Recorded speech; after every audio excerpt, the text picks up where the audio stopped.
शांति जो है वो सबसे महत्वपूर्ण, पर पश्चिम इसको इतनी आसानी से नहीं मानता क्योंकि उनको तो प्रमाण चाहिए और साथ साथ वो अपनी राय भी दे सकता है कि क्यों नहीं आप ऐसा फैसला करते हैं, क्यों नहीं आप इस तरीके से फैसला कर लेते हैं। देखा जाए तो श्री कृष्ण जो थे वो सबसे पहले कंसिलेटर थे। इसमें कोई नहीं कहता कि आप सही हैं आप गलत। एडजुडिकेटरी प्रोसेस में हमेशा ये हो रहा है, one of the party is always slightly unhappy. The court will decide, the lawyers participate and the court will adjudicate whether he is right or wrong. I have yet to come across के settlement करने के बाद किसी ने challenge किया। That's really good. The New Indians presents Law and Justice by Vedic Legal in association with Vedic Legal and Company and the Senate of Jurists. नमस्कार, मैं हूं ऐश्वर्या और आप देख रहे हैं द न्यू इंडियंस। और आज हम बात करने जा रहे हैं मीडिएशन लॉ पे, जो कि अभी हाल में 2023 में लागू किया गया है। और इसी पे बात करने के लिए आज हमारे साथ मौजूद है देश की एक जानी मानी हस्ती, सुप्रीम कोर्ट के senior advocate mister J.M.. Sharma. Sir, बहुत स्वागत है आपका। तो धन्यवाद राज ऐश्वर्या। सर, सबसे पहले तो मीडिएशन एक्ट 2023, इस पे तो बाद में बात करते हैं। सबसे पहले तो मुझे ये बताइए मीडिएशन क्या है एंड ये कब से शुरू हुआ, इसकी हिस्ट्री क्या है? देखिए, मेडिएशन जो है जब से ह्यूमैनिटी बड़ी हुई है, जब से सभ्यता बनी है, उस सभ्यता के बाद जब भी डिसएग्रीमेंट्स होते हैं तो कोई एक आदमी मददगार होता है जो आपकी मदद करता है कि डिस्प्यूट्स रिजॉल्व कर दी जाए। That is basically मेडिएशन in simplest form. हमारे हिंदुस्तान में आपको कई ऐसे उदाहरण मिल जाएंगे कि जहां आपको मेडिएशन का इस्तेमाल हुआ है या जिसमें सामंजस्यता फैसला कराने की कोशिश करी है। सबसे पुराना और सबसे पहला तो आपका श्री कृष्ण का है महाभारत में। अच्छा। जब श्री कृष्ण जी ने महाभारत में जब सब चीज़ें तैयार हो गई, देन ही ऑल्सो सेड कि एक बार फैसला करने का कोशिश करते हैं। And the most important thing is कि उन्होंने कहा कि किसी भी स्थिति हो, शांति जो है वो सबसे महत्वपूर्ण है। पीस जो है वो मेडिएशन से आ सकती है। और अभी हम बात करेंगे, now we are calling it as a peace jurisprudence mediation. Okay.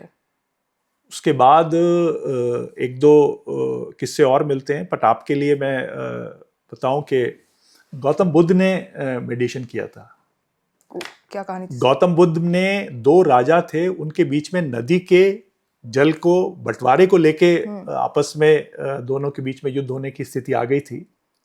लेकिन गौतम बुद्ध के प्रयास से दोनों के बीच में फैसला हुआ कि नहीं भाई, थोड़ा पानी वो ले लेंगे, थोड़ा पानी वो ले लेंगे। और तीसरा जो सबसे महत्वपूर्ण है, जिसका रिकॉर्ड है, क्योंकि पश्चिम में ये तो हमारे यहाँ किंवदंतियां हैं, कहानी हैं, हम मानते हैं इस बात को, पर पश्चिम इसको इतनी आसानी से नहीं मानता क्योंकि उनको तो प्रमाण चाहिए। अच्छा। और हमारे यहाँ सबसे महत्वपूर्ण प्रमाण मिल सकता है तुलसीदास, रामचरितमानस के रचयिता। वो सबसे पहले हिंदुस्तान में मेडिएटर होंगे रिकॉर्डेड, जिन्होंने रिकॉर्डेड सेटलमेंट किया है। और ये एक सेटलमेंट हुआ है एक राजा टोडरमल और उनके परिवार के सदस्यों के बीच में। और ये रिटन डॉक्यूमेंट, जहाँ काशी नरेश ने तुलसीदास जी को मध्यस्थ बनाया, और उस मध्यस्थ का जो सेटलमेंट है वो आज भी इलाहाबाद हाईकोर्ट के म्यूजियम में है। इट्स अ रिकॉर्ड, तो वो देखने को मिलता है। तो अगर देखा जाए तो हमारे हिंदुस्तान में सबसे पहले मध्यस्थता का जो रिटन डॉक्यूमेंट है वो तुलसीदास जी का है जी। और इलाहाबाद हाईकोर्ट में। तो मॉडर्न एरा में भी मतलब ये कब से स्टार्ट हो, जब से ये कानून बना है, तो मीडिएशन तब कब से लागू किया गया है भारत में? देखिए, मध्यस्थता या मेडिएशन के लिए इंडिया में स्टैट्यूटरीली सबसे पहले तो एक इंडस्ट्रियल डिस्प्यूट्स एक्ट था, अगर हो तो वो बेसिकली प्रयास ये था, कंसिलिएशन वर्ड यूज किया गया था। तो जो कंसिलिएशन आया, तो वहाँ कंसिलिएशन है बिटवीन लेबर और मैनेजमेंट के बीच में कैसे फैसला किया जाए। तो 1947 का इंडस्ट्रियल डिस्प्यूट्स एक्ट है। फिर उसके बाद दोबारा जो हमारे यहाँ सबसे पहले आया, आर्बिट्रेशन एंड कंसिलिएशन एक्ट आया 1996 का, तो वहाँ कंसिलिएशन है।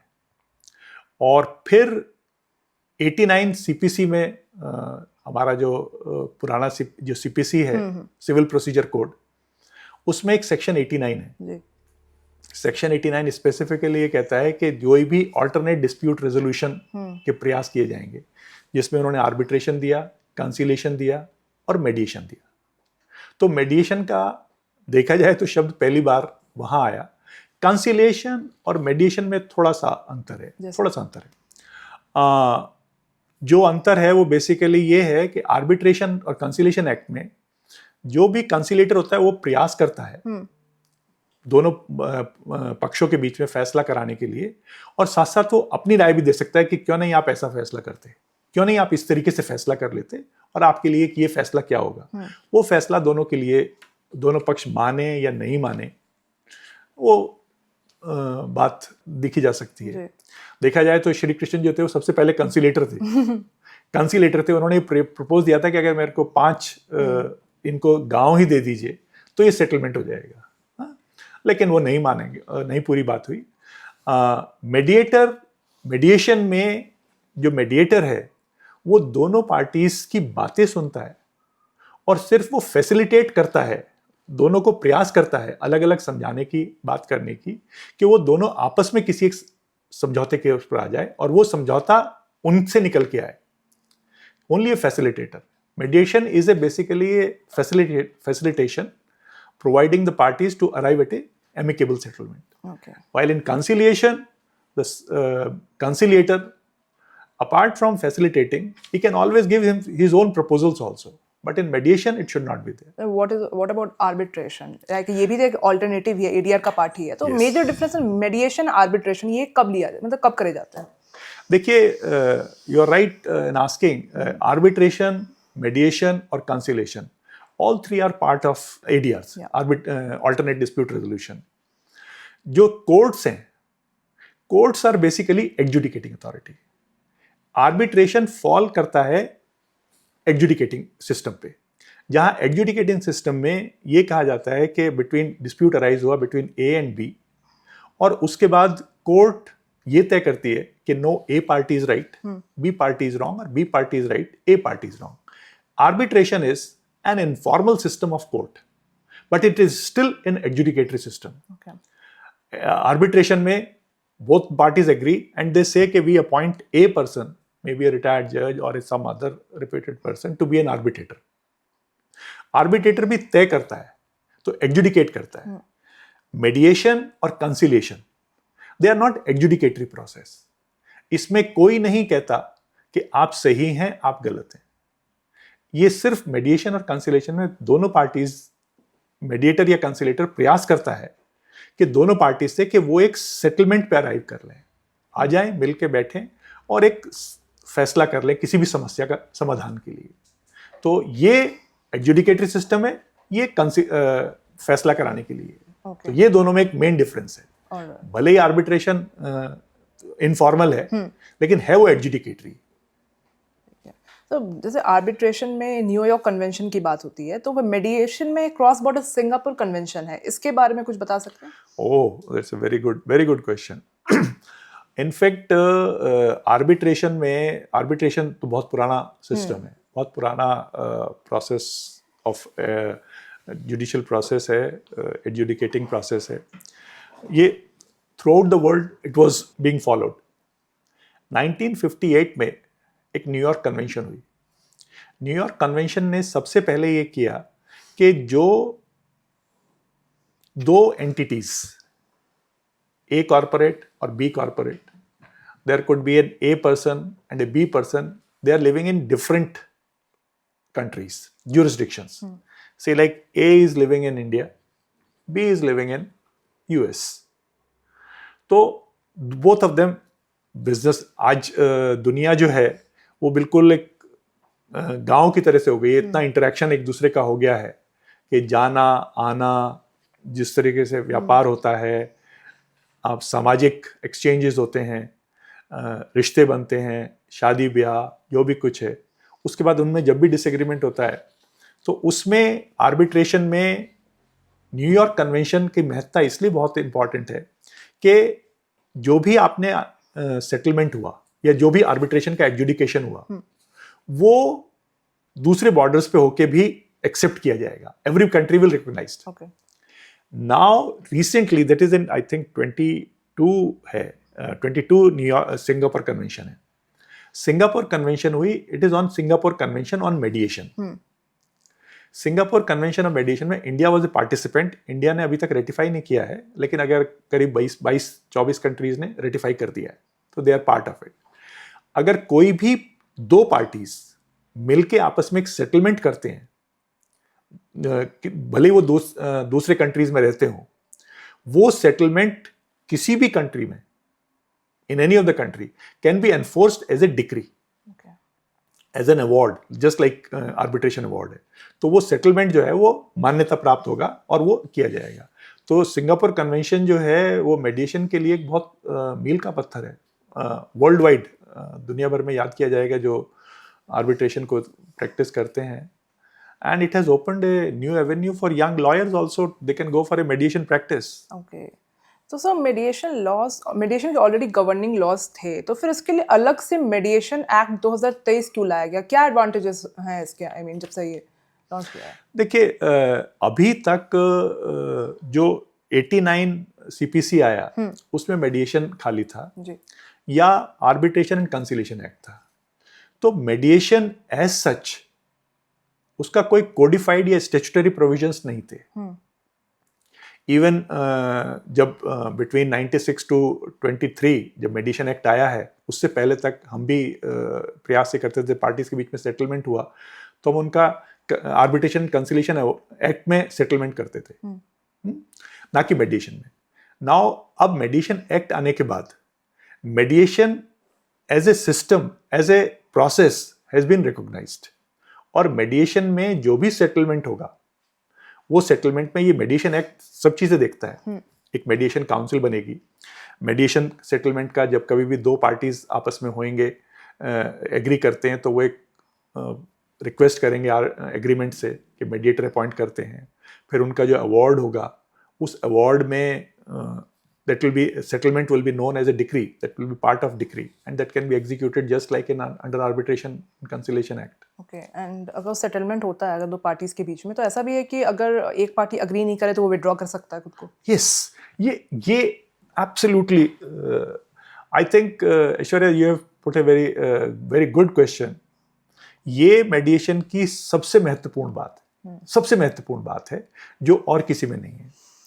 किसी भी मेडिएशन के लिए 3 चीज़ें बहुत ज़रूरी हैं.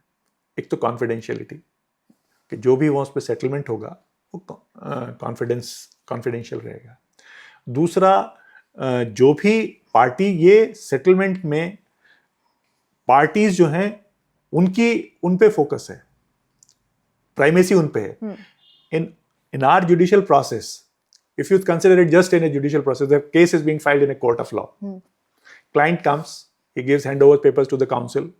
Counsel prepares, he files, he argues. Client is just sitting. The court will decide, the lawyers participate, and the court will adjudicate whether he is right or wrong. Now, इस सारे adjudicating process में client का role बहुत कम है. जबकि सारा dispute और जो प्रॉब्लम है, जो परेशानी है, वो उसको पता है. मेडिएशन में सारा का सारा it is client centric. Client के हाथ में है, उसका निर्णय है, उसका पार्टिसिपेशन है, उसका अधिकार है कि वो उस फैसले को करे या नहीं करे. उसको ये लगता है कि ये फैसला ठीक हो रहा है, मेरे हित में है, उस सबसे अच्छा हित तो उसका अपना लगता है. उसको पता होगा कि मेरे हित में क्या है. एडजुडिकेटरी प्रोसेस में हमेशा ये हो रहा है, one of the party is always slightly unhappy. You say कि look sir, okay, court has decided against me, but it has not considered this. I have yet to come across a case where the client is absolutely satisfied with whatever the court has adjudicated. He would say कि sir इसका review हो सकता है क्या? ऐसा भी होता है सर कि अगर एक टाइम पे मेडिएशन के थ्रू वो मान भी जाते हैं, मगर बाद में विड्रॉ कर लेते हैं, एंड सेटलमेंट एग्रीमेंट जो बनता है उससे भी चैलेंज किया जा सकता है कोर्ट में?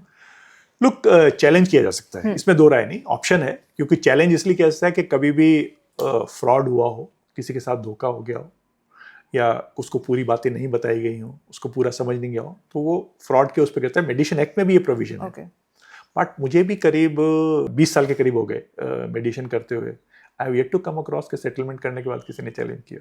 That's really good. That's a good जब achievement. सेटलमेंट हो गया और on lighter side it is being said के वो सेटलमेंट जिससे दोनों पार्टी थोड़े से डिससेटिस्फाइड हो, that is considered to be a good settlement, क्योंकि दोनों पार्टी थोड़े थोड़े असंतुष्ट हैं, इसलिए वो सबसे अच्छा है. So क्या प्री लिटिगेशन मेडिएशन जो होता है, ये लिटिगेशन के पहले मेडिएशन होना इज कंपल्सरी की, मतलब लाइक उसके बाद कोई ऑप्शन नहीं बचता है, तब जाके मेडिएशन को एक सहारा बनाया जाता है? पश्चिमी देशों के अंदर ये चल रहा था, लेकिन हमारे यहाँ ये बड़ी रिसेंटली ज्वाइन किया गया है. जैसे कमर्शियल कोर्ट्स एक्ट में उन्होंने बनाया है कि there has to be a pre litigation mediation and the party should resolve it. I want to ask, like, what are the benefits of mediation over litigation? Oh, of course. As I put it, this is the first is it is the party centric. B, the party is himself decides it. He himself is the player, the one who has created the problem. He will himself try to find a resolution for it. Okay. C, there will be absolute satisfaction. And the last but not least, which is we are going to, we always put it, mediation is a peace jurisprudence. Mediation जब कभी भी होगा तो party संतुष्ट होएगी, और जब कभी भी संतुष्टि होएगी तो वहाँ शांति होगी, और जब कभी भी शांति होगी तो वहाँ प्रोग्रेस होएगी. तो we always call it adjudicatory process में it gives a finality. Rather ये पश्चिमी भी उस देशों में भी हुआ है. तो we in India promote as a mediator as a peace jurisprudence. इससे शांति आएगी, यहाँ शांति होगी तो वहाँ प्रोग्रेस होएगी. तो कैसे केसेस में होता है मेडिएशन, मतलब मेडिएशन में मोस्टली किन केसेस में मेडिएशन किए जाते हैं, और what are the exceptions of the cases, मतलब कैसे केसेस में ये बिल्कुल ही पॉसिबिलिटी नहीं है मेडिएशन की? देखिए, जहाँ तक जो मैटर्स जहाँ लॉ की इंटरप्रिटेशन है, जहाँ कॉन्स्टिट्यूशनल प्रोविजन का इंटरप्रिटेशन है, सीरियस ऑफेंसेस हैं, से लाइक डिकॉइटी है, मर्डर है, हेनस ऑफेंस है, रेप है, डिकॉइटी, मर्डर, उसमें where there are offences which are against the public at large, उनमें मेडिएशन नहीं होता. बट से लाइक कमर्शियल मैटर्स, जहाँ कहीं भी व्यापार है और संबंध के ऊपर है कि साहब हमें ये बिजनेस करना है, नहीं करना है, उनके लिए मेडिएशन बहुत अच्छा है. बैंक्स के साथ क्लाइंट्स का इंटरेक्शन है, प्रॉपर्टी परचेजर है, बिल्डर के साथ है. देन दूसरा, जहाँ relationship is important, relationship important होती है, जैसे it could be wife husband, matrimonial is main head. Matrimonial में तो बहुत ही इफेक्टिव हो रहा है, और धीरे धीरे अब ये प्रोग्रेस हो रही है कि people are taking a call कि मेडिएशन के सहारे सेटलमेंट कर लिया जाए. Beat settlement is peaceful. The ideal settlement for a matrimonial is to live together, because it is they have taken a call, living together is best. बच्चों के लिए भी अच्छा होता है, कोई बच्चे हैं या किस तरीके से. लेकिन अगर बेस्ट नहीं मिल रहा तो then second best is parting peacefully. That's right. तो दैट्स रिजॉल्विंग. तो ये है. देन एक फैमिली मैटर्स हैं, जैसे भाई भाई का पार्टीशन सूट है, ब्रदर सिस्टर डिस्प्यूट है, नेफ्यू अंकल का है या इस तरीके का है, इवन दो नेबर्स हैं, उनका किसी बात पे डिसएग्रीमेंट हो गया. तो settlement is always good. Settlement is always better for their growth. So what is mediation in criminal jurisprudence? Look, criminal jurisprudence में mediation जो है, it has got its role, but it is regulated. Okay. It is regulated. It's not like in mediation, in matrimonial matters you have a little wider space, but in criminal jurisprudence जो पुरानी CRPC थी उसमें और नई जो संहिता बनी है, इसमें कंपाउंडेबल ऑफेंसेस करके कैटेगरी है. कंपाउंडेबल मींस के जो छोटे ऑफेंसेस होते हैं, जिनमें बहुत बड़े ऑफेंसेस नहीं हैं, जहाँ बड़े ऑफेंसेस बड़े नहीं हैं, पब्लिक ऑफेंसेस में नहीं है, से लेके पब्लिक एम्बेजलमेंट नहीं है, कोई मर्डर नहीं है, अटेम्प्ट टू मर्डर नहीं है, डेकॉइटी नहीं है, किसी छोटे ऑफेंसेस हैं, उनमें कंपाउंडेबल ऑफेंसेस पहले से ही है। लेकिन मीडिएशन के थ्रू आप क्या कर सकते हैं कि कुछ ऑफेंसेस के अंदर आने के बाद कुछ, और जैसी ऑफेंस हुआ उसमें सुप्रीम कोर्ट ने गाइडलाइंस दी है, जहां उन्होंने थोड़े से हियनस ऑफेंसेस को भी उन्होंने एक वेरी स्मॉल निश कार्व आउट की है। When there is a general principle that in heinous offenses it can't be, that's the one thing, which is offenses against the public, there can't be any mediation. However, whenever that heinous offense is in because of the relationship, say like I give you an example, between wife husband, 498A, earlier 498A is a taking dowry और spouse को आप परेशान करना या hurt करना या इस तरीके से, it's not a compoundable offence. But if in a mediation, if a settlement takes place, तो then courts are open to quash 498A also. मैं अपना एक्सपीरियंस आपको बताता हूँ कि एक दो ब्रदर्स का डिस्प्यूट था और उसमें बात पे किसी पे झगड़ा हो गया और एक को ज़्यादा चोट आ गई। तो जब ज़्यादा चोट आ गई तो there set the 307 old IPC का, that's an attempt to murder, उस पे कोर्ट ने सेटलमेंट के लिए, मेडिएशन के लिए भेजा। फॉर्चुनेटली हमारे प्रयास से, ऑफ कोर्स उसमें I was not a mediator, I was an advocate. I was not a mediator, I was an advocate, but definitely we persuaded clients पे, बीच में हुआ, उन दोनों सेटलमेंट हुआ। सेटलमेंट होने के बाद शांति से दोनों भाई अलग अलग करके रह रहे हैं। बस सर, इसमें आपने जैसे बताया कि हीनियस ऑफेंस में नहीं होती है मेडिएशन, तो इसमें attempt to murder is like one of the part, या that's it's a very serious thing. But court का एक सुप्रीम कोर्ट का भी है, if I rightly recollect, it is 2014 SCC है, state Narendra Singh versus state of Punjab, I rightly recollect this. उसमें supreme court ने guidelines दी है कि जैसे आप क्या कर सकते हैं कि जो भी हियनस ऑफेंस है उसमें सबसे पहले देखना है कि रिलेशनशिप का है। ओके, सपोज करिए दो भाइयों के बीच में हुआ है, वाइफ हस्बैंड के बीच में हो गया, बी बिल्कुल जैसी शुरुआत हुई, ऑफेंस रजिस्टर हुई, तभी प्रयास किए गए और बैकग्राउंड है, कोई एक स्पर ऑफ मोमेंट में एक ही इंजरी है, तो बहुत सारे फैक्टर्स हैं, तब वो कंसिडर किया जा सकते हैं। तो इसीलिए मैं कह रहा हूँ कि जनरल प्रिंसिपल ये है कि पब्लिक ऑफेंसेस में नहीं होगा, offences against the public, seniors offences, उसमें सेटलमेंट नहीं होगा। लेकिन एक बहुत छोटी सी विंडो सुप्रीम कोर्ट ने खोली, बहुत छोटी सी, which I think it's a beginning, कि क्रिमिनल ज्यूरिस्प्रूडेंस में भी सेटलमेंट की कोशिश की जा सकती है। ओके, और कोर्ट उसमें एनकरेज करती है, that's a judgment by Supreme Court. तो सर ऐसे भी कुछ प्रोविजंस है इस एक्ट में जिसमें पार्टीज को इंटरिम प्रोटेक्शंस दी जाती है? दे सकती है कोर्ट, तो डिपेंडिंग ऑन इंडिविजुअल केस के ऊपर, and depends upon that, like उनका मैटर कैसा है, मतलब एग्जैक्टली फॉर एग्जांपल जैसे किस मैटर्स में ऐसा मतलब आपको प्रोटेक्शन की जरूरत पड़ती है इसमें? देखिए, कोर्ट अगर ये समझती है, protection in the sense, protection is from judicial custody और बेल, और क्या पूछना, जुडिशियल कस्टडी, यस। तो अगर नेचुरली दोनों पार्टीज के बीच में सेटलमेंट की बात चल रही है, तो कोर्ट ये चाहती है कि कोई भी एक पार्टी उसको कस्टडी में भेज के प्रेशराइज नहीं करे कि या तो आप मेरे सेटलमेंट करिए, अदरवाइज मैं आपको जेल भेज दूंगा। ओके, तो इसलिए वो प्रोटेक्शन कोर्ट नॉर्मली देती है। इवन मैट्रिमोनियल केस में भी, जैसे मैट्रिमोनियल केस में कोर्ट ने अगर ये कहा कि आप सेटलमेंट का प्रयास करिए, भले ही 498A है या 307 का है या 326 है, ओल्ड IPC, तो ग्रीवियस हर्ट है, तो इस उसमें भले ही नॉन कंपाउंडेबल ऑफेंसेस हैं ये, लेकिन कोर्ट प्रोटेक्शन देती है कि एटलीस्ट ताकि पार्टी ओपनली फैसला कर सके, तो वो प्रोटेक्शन कोर्ट हमेशा प्रयास करती है। बट ये एब्सोल्यूट डिस्क्रिशन कोर्ट का है, there is no hard and fast rule, there can not be a one single stroke you can say कि साहब दिस इज अ केस के जहां हमें मेडिएशन जाना है।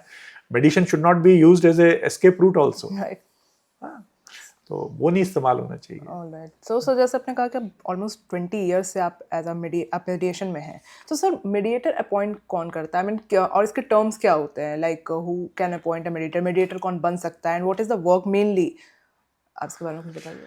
देखिए मेडिएशन अभी तक प्रयास ये हो रहा है कि जो एडवोकेट्स हैं, लीगल नॉलेज है इनको, तो उनको एक सुप्रीम कोर्ट ने एक मेडिएशन एंड कंसिलिएशन प्रोजेक्ट कमेटी बनाई 2005 में। 2005 के बाद से सुप्रीम कोर्ट मेडिएशन को मॉनिटर कर रही है। तो उन्होंने एक प्रोजेक्ट एंड कंसिलिएशन कमेटी बनाई जिसको हम MCPC बोलते हैं। उन्होंने गाइडलाइंस दी। 2023 से पहले तक वही फॉलो कर रही थी सारे के सारे। तो उसमें उन्होंने कहा कि किसी भी मेडिएटर को बनने के लिए आपको 40 आवर्स की ट्रेनिंग लेनी पड़ती है। एक ट्रेनिंग होती है, ट्रेनिंग होती है। और सुप्रीम कोर्ट और हाई कोर्ट्स अलग, अब तो अलग, सब अलग अलग जगह हाई कोर्ट्स के अंदर भी सेंटर्स बन गए हैं, उसमें आप मेडिएटर बन सकते हैं। इस मेडिएशन एक्ट का ट्रेनिंग होनी बहुत ज़रूरी है। दैट इज़ मोस्ट इंपॉर्टेंट, क्योंकि और कोई इसका वो नहीं है। ट्रेनिंग के लिए खाली ये नहीं कि आप बैठ के आप किसी की मदद कर दें फैसला करने के लिए। It's not that simple as that. There are certain guiding principles कि आपको मेडिएटर होने के लिए ये ज़रूरी है कि ये आप फॉलो करेंगे तभी मेडिएटर हो सकते हैं। न्यूट्रलिटी है, कॉन्फिडेंशियलिटी है, फॉलोइंग द प्रोसीजर। आपको ये नहीं कि किसी के साथ भी आप जजमेंटल हो जाएं कि he is right, he is wrong. If you talk about confidentiality, तो कॉन्फिडेंशियलिटी में सब किसे किसे पता रहता है? लाइक एक पार्टी हो, एक मेडिएटर है, एंड द अदर पार्टी कौन होता है इसमें? जिसके और किसी को नहीं, no one, the one who appoints only. उस जो अपॉइंट करता है उसको भी नहीं पता होता। ओके, से like a judge appoints A as a mediator. Now dispute is between B and C. So the A will hold a meeting, a session with A and B and C firstly. Then he will hold a separate session. A separate session होगा जो B से होगा A का। उस separate session में mediator का separate session होगा। उस सेपरेट सेशन में पार्टी जो है वो मेडिएटर से कुछ भी अपने प्रपोजल दे सकती है। मेडिएटर उनको प्रपोजल्स को कभी भी दूसरी पार्टी को नहीं बताएगा जब तक वो परमिट नहीं देंगे। वही उसका कॉन्फिडेंस बढ़ता है। दूसरी पार्टी को भी सुनेगा, दूसरी पार्टी से भी कहेगा कि आपको क्या प्रपोजल देते हो आप, क्योंकि जब पार्टीज का विश्वास उस मेडिएटर के अंदर जमेगा तभी सेटलमेंट के लिए आदमी आगे बढ़ सकता है। और एक बार जब सेटलमेंट बन जाता है तो फिर सेटलमेंट लिख के उस पर दोनों पार्टीज के दस्तखत होते हैं and the matter is sent to the court. Okay, फिर कोर्ट उसको ऑर्डर पास कर देती है। Now it is a court's order. Now उसको फॉलो करना वो ऐसा ही है जैसे कोर्ट की डिग्री फॉलो करना। सर ये तो बात फिजिकली मैंने पूछी। ऑनलाइन मीडिएशन में कैसे फॉलो होता है? ये कॉन्फिडेंशियलिटी उसमें कैसे मेंटेन की जाती है? ये कोविड के बाद ज्यादा स्टार्ट हुआ था, बिकॉज़ मैटर्स भी उसमें बहुत ज्यादा बढ़े थे। तो जी तो ऑनलाइन बल्कि बहुत जगह बहुत बार तो ऐसा होता है कि कोविड ने जरूर ऑनलाइन मेडिएशन को बहुत बूस्टअप दिया, बहुत बूस्टअप दिया।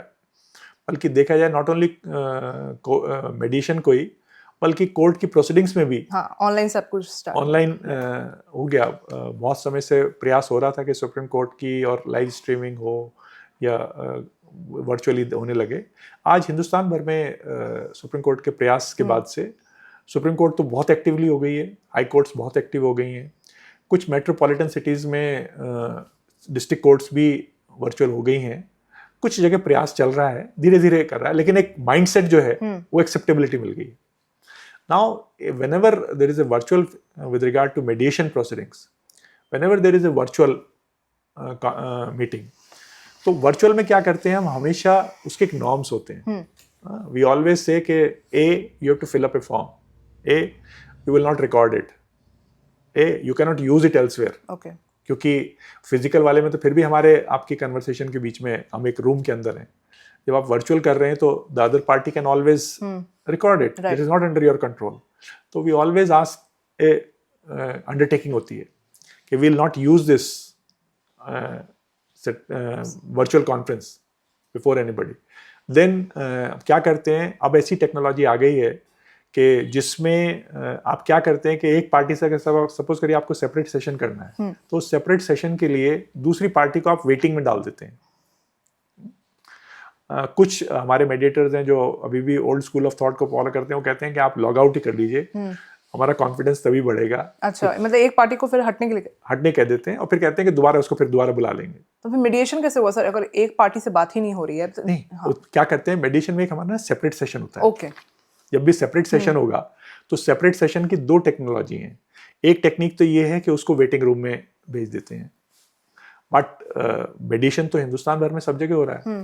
बहुत सारी ऐसी जगह हैं जो लोग इतने मेडिएशन के लिए इतने इफेक्टिव नहीं हैं, तो उनको पार्टीज को कॉन्फिडेंस बिल्टअप नहीं होता कि साहब वो तो अभी भी वेटिंग में है, कहीं वो सुन ना ले, कहीं उसको ना पता लग जाए। तो कई मेडिएटर्स हमारे उन लोगों ने इवॉल्व किया, तो वो क्या करते हैं कि वो कहते हैं दूसरी पार्टी को कि सर प्लीज़ आप लॉग आउट कर लीजिए और पहले हम इनको सेपरेट सेशन कर दीजिए, अब सिर्फ हम और आप ही हैं और कोई नहीं है जी। तो तब पार्टी को कॉन्फिडेंस होता है, तब वो अपना प्रपोजल देती हैं। इंटरनेशनली भी ये मेडिएशंस होते हैं online, I guess. Yes rather international, उसमें बट तो टेरिटोरियल जुरिडिक्शन नाम की भी तो कोई चीज होती है नहीं, सर, उसमें नहीं आती है? नहीं, इसी these are the areas where I put it, your question is twofold. One is जहां मेडिएशन सपोज करिए इंडिया में किया गया है, इंडिया की कोर्ट ने ऑर्डर किया है, भले एक पार्टी जैसे मैट्रिमोनियल है, मैट्रिमोनियल में husband is in US and the wife is in India और wife is in elsewhere different country, लेकिन उनकी मैट्रिमोनियल पिटिशन यहाँ है किसी भी वजह से, तो उनसे इंटरेक्ट करने के लिए आप वहाँ कर सकते हैं, वर्चुअली करते हैं। सेटलमेंट के लिए, इवन सेटलमेंट के लिए भी कोर्ट्स जो हैं आजकल डिजिटल सिग्नेचर्स को अलाउ कर देती हैं। We have done it.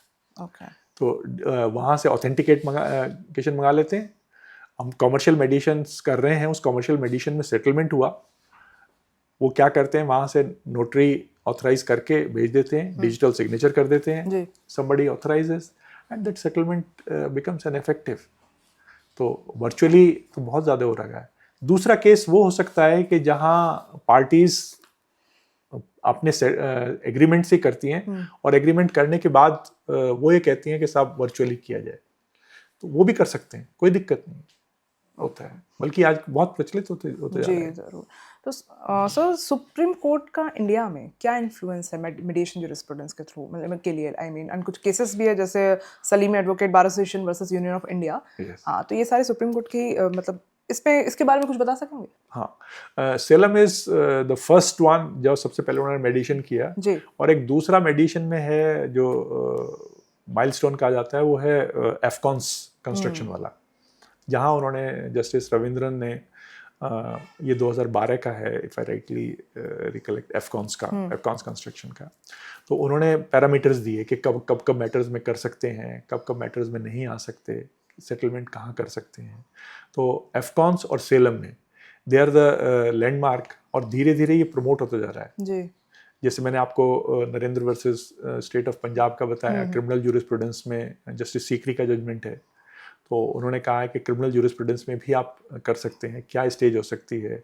BS Joshi है, ये मैट्रिमोनियल मैटर्स में है कि भले ही उसमें आप पार्टीज़ के बीच में नॉन कंपाउंडेबल ऑफेंस हो, उसमें सेटलमेंट किया जाता है। धीरे धीरे सुप्रीम कोर्ट जो है वो बहुत एनकरेज कर रही है, और मैं ये कहूँगा जो मैंने अभी आपको उदाहरण दिया 307 वाला मैटर में 2 ब्रदर्स के बीच में डिस्प्यूट हुआ, that matter settled just because of intervention of Supreme Court, just because of intervention of Supreme Court, right। और उसमें एक मैं था, एक दूसरी तरफ से और सीनियर काउंसिल थे, मिस्टर कपिल सिब्बल थे, तो कोर्ट के इंटरवेंशन से ही जस्टिस इंदु मल्होत्रा थी और justice Ajay Rastogi, both of them said के is there a possibility of settlement, तो उन्होंने मेडिएशन के लिए भेजा गया। Okay. So lastly, I am going to ask you, what are the future challenges of mediation jurisprudence? What will be the future challenges? And जो कुछ advocates जो आगे mediation को ही अपना career आगे बनाना देखना चाहते हैं mediation में, उनके लिए क्या? देखिए, हमारा जो ये advocacy का नया profession है, I've seen almost about, I'm close to 40 years into this profession. हमने धीरे धीरे इसको ग्रोथ करते देखा है, एंड द रीसेंट ग्रोथ में जो देखा है, ये नए लॉयर्स आ रहे हैं विद 5 years कोर्स से, definitely I believe that they are going to become a better lawyers, their understanding of law is far better now, and धीरे धीरे इसी वजह से इसके लॉ के फील्ड भी बहुत एक्सपेंड हो रहे हैं, और new fields are being coming, IT field आ रहा है, साइबर क्राइम्स आ रहे हैं, arbitration has become very active, very effective, and there are lawyers who are dedicated for arbitration. Now this has developed just after arbitration conciliation act 96 के बाद से आना शुरू हुआ, और डेडिकेटेड लोग आर्बिट्रेशन में जा रहे हैं। सिमिलरली वेस्ट के अंदर mediation, there are lawyers who are dedicated for mediation. There are mediation lawyers, there are mediators. They can be work as a lawyer, they charge. Of course धीरे धीरे, पहले ही एक्सेप्टेबिलिटी, शुरू में रेजिस्टेंस था lawyers के लिए कि साहब अगर फैसला ही हो गया तो फिर हमें कुछ नहीं मिलेगा. बट इसमें मेडिएशन एक्ट में नए उसमें ये भी है कि लॉयर को भी फीस मिलेगी. ऐसा नहीं है कि it should be closed. Mediator will have a fees. मतलब मेडिएशन में अब अपना फ्यूचर देखा जा सकता है. Yes. बट सर जैसे केसेस राइज हो रहे हैं वक्त के साथ, मेडिएशन क्या उतना सक्सेसफुल रहेगा? ज्यादा होगा, ज्यादा अच्छा होगा, ज्यादा अच्छा होगा. अगर ये मेडिएशन होगा तो आप लुक, पॉपुलेशन इज ग्रोइंग